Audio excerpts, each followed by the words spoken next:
Did you ever walk out of a meeting thinking, nice meeting, and then you kind of hear from other participants, no, not a good meeting at all? Well, maybe they didn't feel heard, or maybe it was a complete waste of their time. I think we've all been there. And often there's a silent culprit behind all of that, which I call the ego trap. Well, today I want to talk about what the ego trap is in the context of meetings, but also give you a couple solutions and tips what you can do not to get caught in the ego trap. Hi, my name is Christian. I work as a trainer and as a coach. I help individuals and teams to collaborate more effectively. And one topic that comes up consistently is meetings. Some love them, some dread them sometimes, and in particularly team meetings or recurring meetings, there's often the question, are these meetings really serving the intended purpose, or is it just a huge waste of time? That's what we want to look into today. So what is this ego trap that I'm talking about? In the context of meetings, it's all about the question, what's the primary driver behind a meeting and how a meeting is held? And whether that's problem solving or working on the topic, working together as a team to create solutions, or is the primary driver a manager's need for being in the know, being in control, feeling safe, and often that goes right into every little detail. When that happens, meetings become less about empowering the team to make their own decisions and sharing their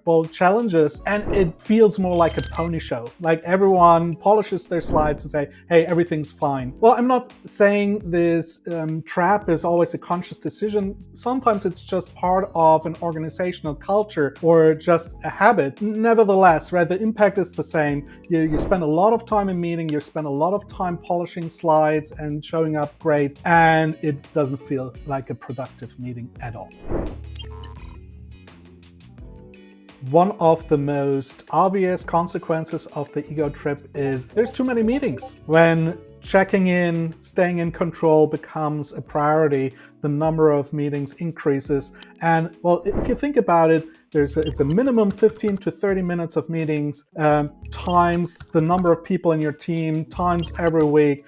That's a significant chunk of time that could have been spent on actual work. Looking at the research, the data paints a similar picture. 83% of employees spend up to a third of their week in meetings. And when you look at senior employees, managers, it's even worse. They spend in average 23 hours of their weekly time in meeting rooms. While not all these meetings are unnecessary, it's a significant amount of time, and it eats into what we call focus time. Focus time is that where you get work done, where you have, can set your mind on solving complex issues. So these meetings are really costly for the organization, create stress, delays. Well, it's not good. So how do you know if you got caught in the ego trap and too many meetings? Well, ask yourself, how do you spend your time in a week? Do you spend a lot of time polishing slides that are then used in one meeting and never looked at again? Or updating the same set of slides every week? Well, first red flag. What do you do during the meeting? Do you feel like, I've only got like 5 minutes where I need to be present and the rest of the time I can use for answering my emails? Second red flag. Do you leave the meeting with a feeling, well, actually, this was a waste of time. Maybe an email would have been enough. Third red flag. Here's what you can try. Have a conversation with the other people that are attending this meeting and ask yourself, what's the absolute essential outcome that you're trying to achieve from this meeting that you couldn't get through any other means, like a message or a shared document or a brief call? And then be really ruthless in your evaluation.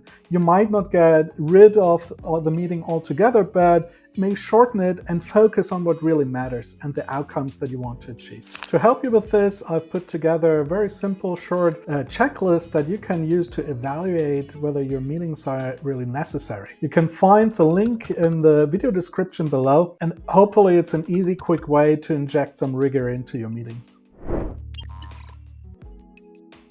But the ego trap doesn't just lead to more meetings, it also has a very detrimental impact on the quality of the meetings. When the primary goal of a meeting is simply to make the manager feel in control and feel good, it quickly becomes one-way street of information flow. And there's no brainstorming or collaborative problem solving. You've probably been in meetings like that where people are leaning back, just silently listening or doing their emails in parallel. The lack of genuine engagement in those meetings is a drain for everyone. You leave the meeting with the feeling like, I don't feel heard, decisions are being made somewhere else but not in this meeting, and why am I even here? Well, one reason, because of my manager. Here are some signs of low quality meetings. Usually there's no clear agenda, no defined action points, minimal engagement from the participants, and at the end it feels like we haven't even done anything concrete. To avoid low quality meetings, focus on clarity and purpose of your meetings. Always have a clear agenda, and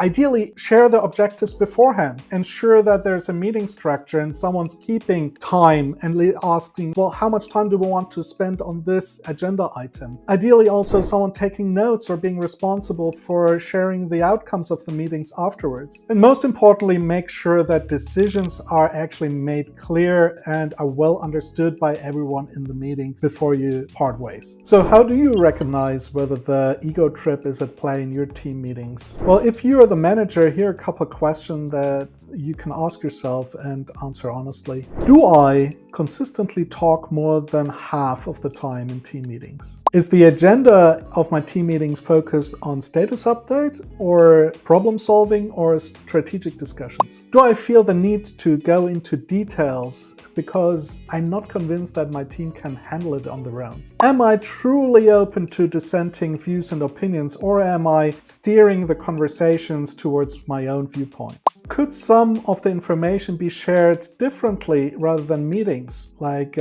communication via email or other means? Reflecting on these questions can provide you with valuable insights how to make your meetings more productive, efficient, and more engaging for everyone. Now, if you're looking at a bit more objective evaluation of your meetings, this is where AI meeting assistants come in. For example, MeetGeek has a meeting performance analytics feature that gives you insights into speaker distribution time, participant engagement, and even sentiment analysis. And this kind of data might be really helpful for you to understand the dynamics of your team meetings. Imagine being able to see objectively how much each person participated in a meeting. And well, I'd ask myself, if I'm speaking 80% of the time, that's a pretty good indicator that it's more like broadcasting one-way communication rather than collaborating and solving problems together. Analytics can also help to identify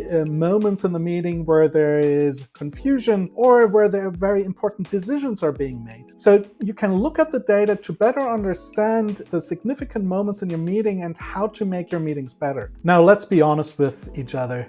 Are ego-driven needs sometimes finding their way into agendas and meetings? Well, yes, of course, that's only human. But the important bit is to notice when that happens, when the ego takes over. And as we notice, we can redirect our attention back to our intentions and focus on clear objectives, leveraging tools to make our lives easier, talk to each other, share feedback, and to create a culture that works for everyone, that creates engagement and allows us to drive results. And now I'm curious to hear about your experiences with unproductive meetings. I assume we all had one or two. Now, please share your thoughts in the comments below. Also, if you have a good tip or solution to share. If you found this video helpful and would like to get more tips on improving collaboration and productivity, please leave a like and subscribe to the channel. Thank you for watching and see you next time.